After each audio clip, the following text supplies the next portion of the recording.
found Kant's ideas really interesting, but also a little challenging. Liked was his view that morality needs a foundation that applies to everyone, regardless of their personal beliefs or religion.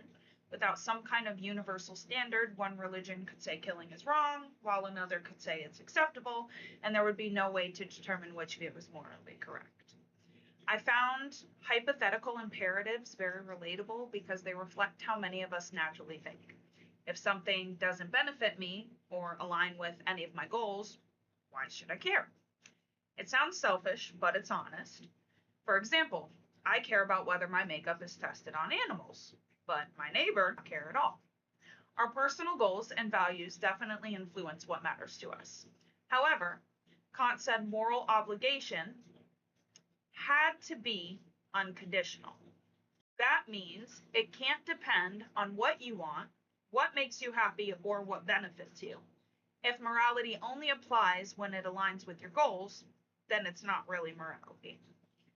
With categorical imperatives, is there a point where people draw different lines?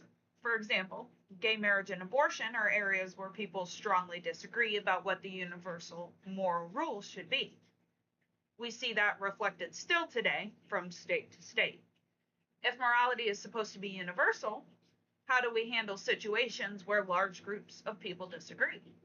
Kant seemed to believe reason could lead us to universal moral truths, but for me, it's not that black and white.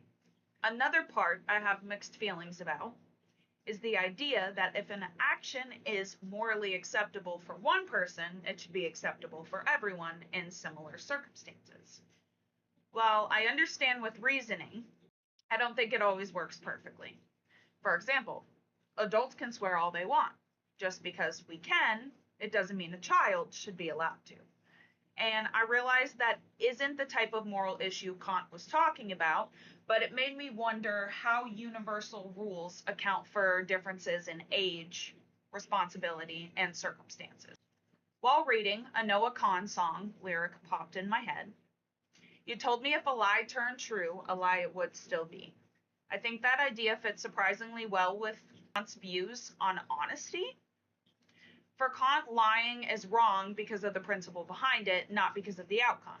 Even if a lie eventually leads to something positive or becomes true later, it was still a lie when it was told. The moral value of the action doesn't change simply because the odds were in your favor.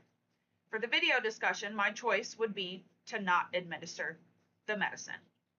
If it were me, and I had clearly stated those wishes while I was competent, I would want them to be respected in the same way that my DNR would be respected. At the same time, though, it did raise an interesting question.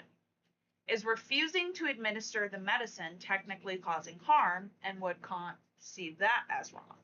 Overall, I would think Kant would focus on the importance of respecting a person's autonomy. The patient made that decision while she was in the right state of mind, and others do not have the right to overrule her wishes or to use her body as a test. Administering the medicine against her wishes would mean treating her as a means to achieve what others think is the better outcome, rather than respecting her as a person capable of making decisions regarding her own life and her own body. Because of that, I think Kant would support honoring her choice. But I do still struggle with wondering whether people can ever truly separate morality from their personal beliefs, experiences, and emotions.